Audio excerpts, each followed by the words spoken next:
सुनसान रात, काली सड़क और एक अकेली बस का ड्राइवर बेहद सावधानी से वाहन चला रहा था।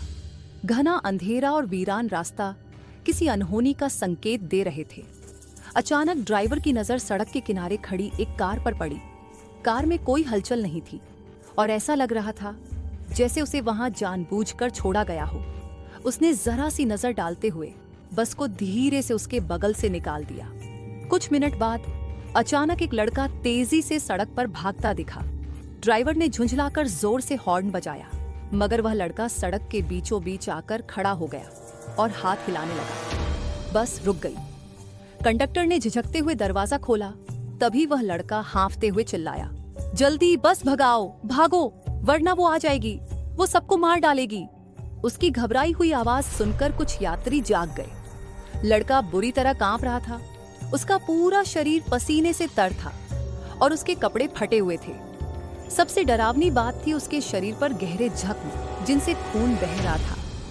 ड्राइवर ने थोड़ा संभलते हुए पूछा, भाई तुम कौन हो और किससे भाग रहे हो? लड़के ने कांपती आवाज में जवाब दिया, मेरा नाम राहुल है। मैं कलाहारी गांव के रेलवे स्टेशन पर काम करता हूँ। मेरी पोस्टिंग यहाँ सिर्फ 5 दिन पहले ही हुई थी। वो स्टेशन बहुत छोटा है।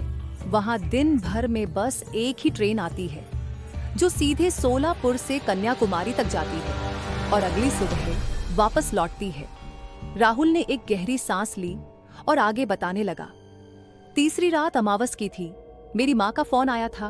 उन्होंने कहा था, बेटा अपना ख्याल रखना और सोने से पहले भगवान का नाम लेना। फोन रखने के बाद मैंने देखा कि टिकट काउंटर पर रमेश अपना मोबाइल चला रहा था। स्टेशन पूरी तरह खाली था तो मैं एक बेंच पर झपकी लेने लगा। तभी अचानक मुझे किसी बच्चे की चीख सुनाई दी, बचाओ, मुझे बचाओ। मैं घबराकर उठा और देखा कि एक छोटा बच्चा रोता हुआ भाग रहा था। अचानक वह मेरे पीछे से निकला और एक दीवार के पीछे जाकर छुप गया। मेरा दिल जोर जोर से धड़कने लगा।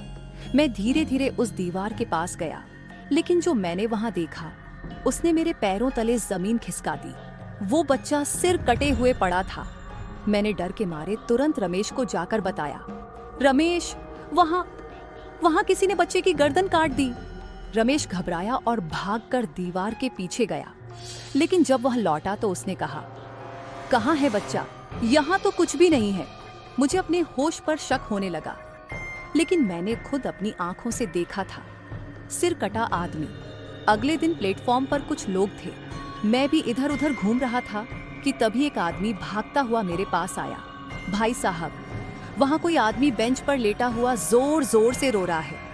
मैं और वो आदमी वहां पहुंचे। बेंच पर कोई बूढ़ा आदमी लेटा था। उसने चादर ओढ़ रखी थी और सिसकियां ले रहा था। मैंने पूछा, चाचा क्या हुआ? आप रो क्यों रहे हैं?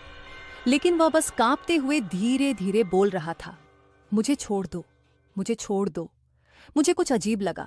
साथ खड़े आदमी ने कहा, भाई साहब इसकी चादर हटाकर देखो, शायद कुछ समझ आए। जैसे ही मैंने चादर हटाई, मेरी आंखें फटी की फटी रह गईं। उस बूढ़े आदमी का सिर कटा हुआ था और तभी वह सिर कटा आदमी उठा और उल्टे पैर दौड़ने लगा।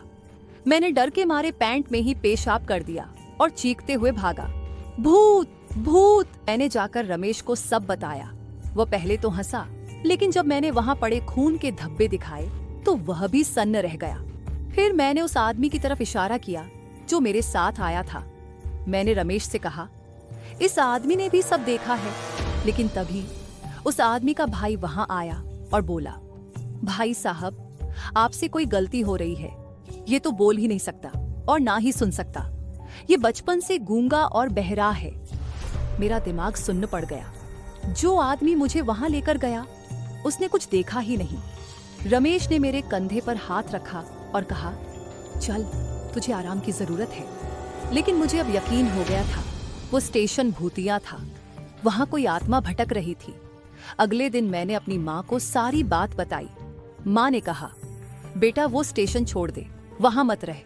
लेकिन मैं ये नौकरी छोड़ नहीं सकता था।